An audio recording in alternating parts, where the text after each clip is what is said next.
ചേട്ടാ നമസ്കാരം. നമസ്കാരം. നമ്മൾ ഓപ്പറേഷൻ തൃശൂൽ തുടങ്ങാൻ പോവുകയാണ്.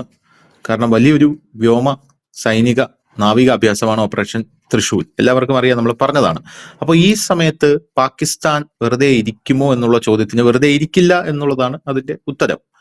അവരും നമ്മളും ഇവിടെ റെഡിയായിട്ട് തന്നെയാണ് നിൽക്കുന്നത് എന്ന് പറഞ്ഞ് അവരും ഇപ്പോ അവരുടെ ഒരു സൈനികാഭ്യാസമാണോ എന്ന് ചോദിച്ചാൽ അല്ല. എന്തിനാണ് അവർ ഇത് ചെയ്യുന്നതെന്ന് ചോദിച്ചാൽ ഒരുപക്ഷെ ഇന്ത്യയെ കൗണ്ടർ ചെയ്യാനാണോ എന്ന് നമുക്ക് തോന്നിപ്പോകും. കാരണം അവരും 28 മുതൽ 30 വരെ നോട്ടാം പ്രഖ്യാപിച്ചിട്ടുണ്ട്. അവരുടെ 3 വ്യോമത്താവളങ്ങളിൽ നിന്ന് ഷൊർക്കോട്ട്, റിസാൽപൂർ, മിയാൻ വാലി, ഇവിടെ 3 നിന്നും വിമാനങ്ങൾ പറന്നുയർന്നു. ഇന്ത്യയെ ഞെട്ടിക്കുക എന്നുള്ള ഒരു അപ്രതീക്ഷിത നീക്കം എന്നാണ് അവരിതിനെ വിശേഷിപ്പിക്കുന്നത്. സത്യത്തിൽ ഇന്ത്യ ഞെട്ടിയോ? എന്താ തോന്നുന്നത്?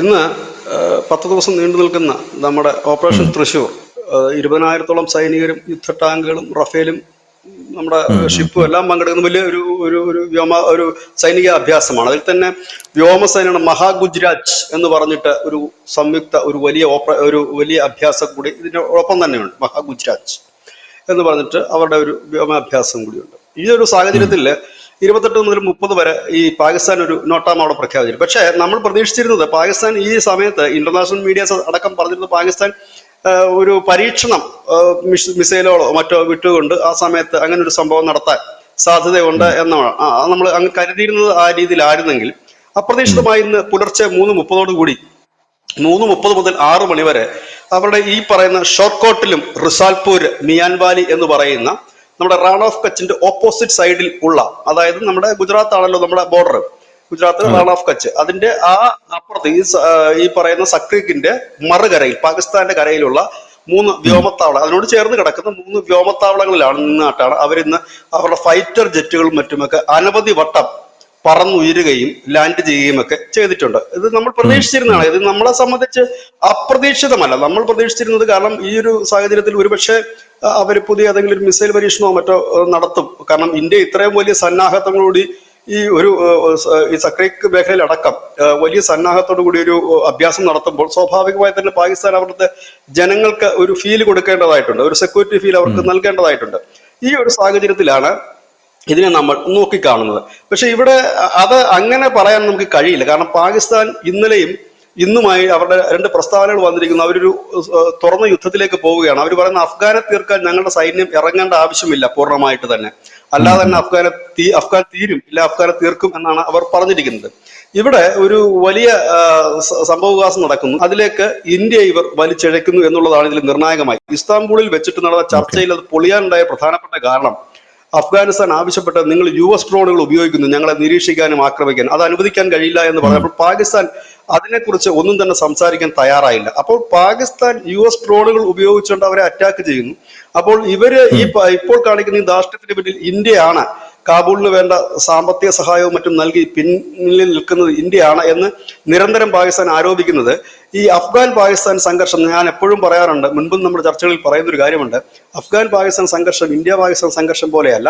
അത് വൈകാരികപരമായും ഗോത്രവർഗപരമായും മതപരമായും ഒക്കെ പാകിസ്ഥാനിലും അത് വലിയ ഇമ്പാക്റ്റുകൾ ഉണ്ടാക്കും.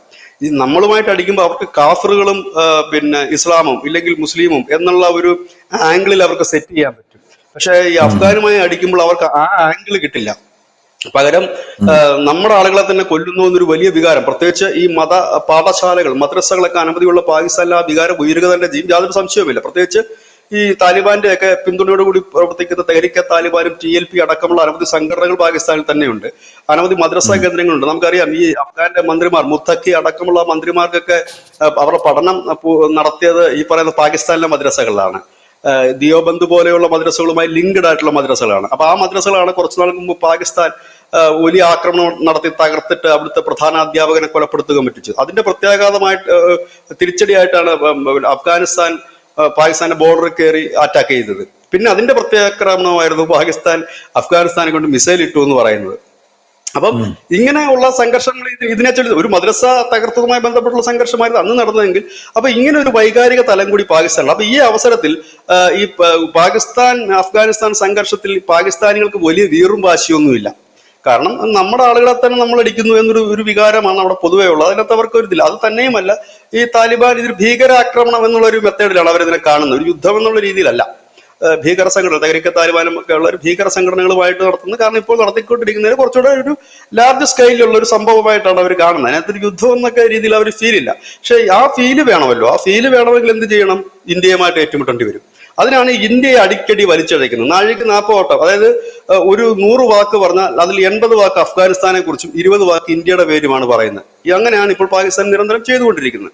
അപ്പോൾ ഇവിടെ ഒരുപക്ഷെ ഇപ്പോൾ ഇന്ത്യ നടത്തുന്ന ഈ ഓപ്പറേഷൻ തൃശൂർ അത് പാകിസ്ഥാനിനുള്ളിലും പാകിസ്ഥാനിലെ ചില അതിർത്തികൾക്കുള്ളിലുള്ളവർക്ക് വലിയ ആവേശം പകർന്നിട്ടുണ്ട്. പ്രത്യേകിച്ച് ബലൂചിസ്ഥാൻ ലിബറേഷൻ ആർമി അടക്കം ബലൂചിസ്ഥാൻ വിമോചന പോരാളികൾക്ക് ഖൈബർ പക്തൂൺ മേഖലയിലുള്ള ഈ പറയുന്ന തെഹ്രീക്കെ താലിബാൻ എന്ന് പറയുന്ന അവിടുത്തെ സ്വാതന്ത്ര്യത്തിന് വേണ്ടി വാദിക്കുന്ന അവിടുത്തെ ആ ഒരു സമരക്കാർക്ക്, ഒപ്പം തന്നെ പാക് അധിനിവേശ കാശ്മീരിലുള്ള അവിടുത്തെ വിമോചന മുന്നണി പോരാളികൾക്ക്, ഒപ്പം തന്നെ പുതിയതായിട്ട് വന്ന സിന്ധു പഞ്ചാബ് പ്രവിശ്യയിലുള്ള പുതിയ സമര സംഘങ്ങൾക്ക്, ഇത് കൂടാതെ അഫ്ഗാനിസ്ഥാനും വലിയ ആവേശം വിതറുന്നൊരു വാർത്തയാണ് ഇത് വന്നിരിക്കുന്നത്. കാരണം അവർക്ക് അവരുടെ ഒപ്പം ചേർന്നുകൊണ്ട്, കാരണം ഇന്ത്യ ഈ മേഖലയിൽ ഒരു ചെറിയ രാജ്യമല്ല. അപ്പൊ സ്വാഭാവികമായി തന്നെ അഫ്ഗാനിസ്ഥാനെ സംബന്ധിച്ച് ഏറെ സന്തോഷം പകരുന്ന ഒരു വാർത്തയാണ്.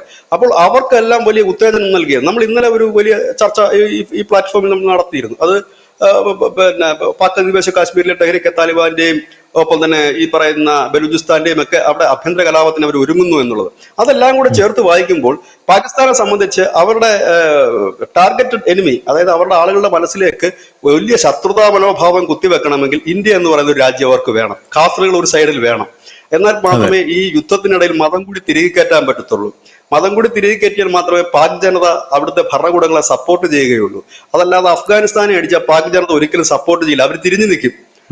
കാരണം രണ്ടു കൂട്ടരും ഒരേ വിഭാഗത്തിന്റെ കൈവഴികളും തായ് വഴികളും മറ്റുമാണ്. അപ്പോൾ അവരത് തിരിഞ്ഞു നിൽക്കും. ഈ ഒരു സാഹചര്യത്തിലാണ് അവർക്ക് ഇന്ത്യയെ വെക്കുന്നത്. അതിന്റെ ഭാഗമായിട്ടാണ് ഇപ്പോൾ നടത്തിയിരിക്കുന്ന ഈ ഒരു വലിയ ഓപ്പറേഷൻ. അതായത് നമ്മുടെ ഓപ്പറേഷൻ തൃശ്ശൂർ തുടങ്ങുന്നതിന് മിനിറ്റുകൾക്ക് മുമ്പാണ് ഇത് സംഭവിച്ചിരിക്കുന്നത്. 3:30 കൂടിയാണ് ഈ പാകിസ്ഥാന്റെ പോർ വിമാനങ്ങൾ ആകാശത്തേക്ക് പറന്നുയർന്നത്. ഇത് ഒരു തവണ പറന്നുയരുകയല്ലായിരുന്നു. ഈ 3 വ്യോമത്താവളങ്ങളിൽ നിന്നും പലവട്ടം പറന്നുയരുകയും 6 മണിയോട് കൂടി തന്നെ അവ ലാൻഡ് ചെയ്യുകയുമായിരുന്നു ആകാശത്ത് നിന്നിട്ട്. അത് ഒരു വലിയ ഞങ്ങൾ തയ്യാറാണ് എന്നൊരു ഒരു അങ്ങനെ ആ കൺസെപ്റ്റിക്കാണ് ധനുഷ് ചോദിച്ചില്ലേ ഞങ്ങൾ തയ്യാറാണോ എന്നവർ ചോദിക്കുന്നുണ്ടെങ്കിൽ ഞങ്ങൾ റെഡി എന്നുള്ളത് അവരുടെ ജനങ്ങളെങ്കിലും അവർക്ക് കുറഞ്ഞ പക്ഷം കാണിക്കേണ്ടതായിട്ടുണ്ട്. കാരണം സക്രീഖ് എന്ന് പറയുന്നത് ഇപ്പോൾ ഒരു വലിയ വിഷയമായി മാറിയിരിക്കുന്നു. കാരണം POKയിലോ ഇല്ലെങ്കിൽ അതിർത്തിയിലുള്ള പ്രശ്നം പോലെ അല്ല ഇത്. കാരണം ഇതിനകത്ത് കുറെ സാമ്പത്തിക വിഷയങ്ങൾ കൂടി ഉണ്ട്. നമ്മൾ മുൻപ് ചർച്ച ചെയ്തതുപോലെ വലിയ എണ്ണ ശേഖരത്തിന്റെ വാതക ശേഖരത്തിന്റെയും ഒക്കെ ഒരു ഖനി തന്നെയാണിത്. അപ്പൊ അതും ഇതിനകത്തുണ്ട്. ഒപ്പം തന്നെ ഇന്ന് കേട്ട മറ്റൊരു വാർത്ത കൂടി പറഞ്ഞ് നമുക്ക് ഇത് അവസാനിപ്പിക്കാം. അതായത് ഇന്ന് അഫ്ഗാനിസ്ഥാന്റെ ബോർഡറിൽ തെഹ്രീക്കെ താലിബാൻ വലിയൊരു ആക്രമണം നടത്തിയിട്ട് പാകിസ്ഥാന്റെ സൈനിക കമാൻഡർ അടക്കം കൊല്ലപ്പെട്ടിട്ടുണ്ട്. അവരുടെ വാഹനം തകർത്ത് കളയുകയായിരുന്നു ഈ സ്ഫോടക വസ്തുക്കൾ ഉപയോഗിച്ചുകൊണ്ട്.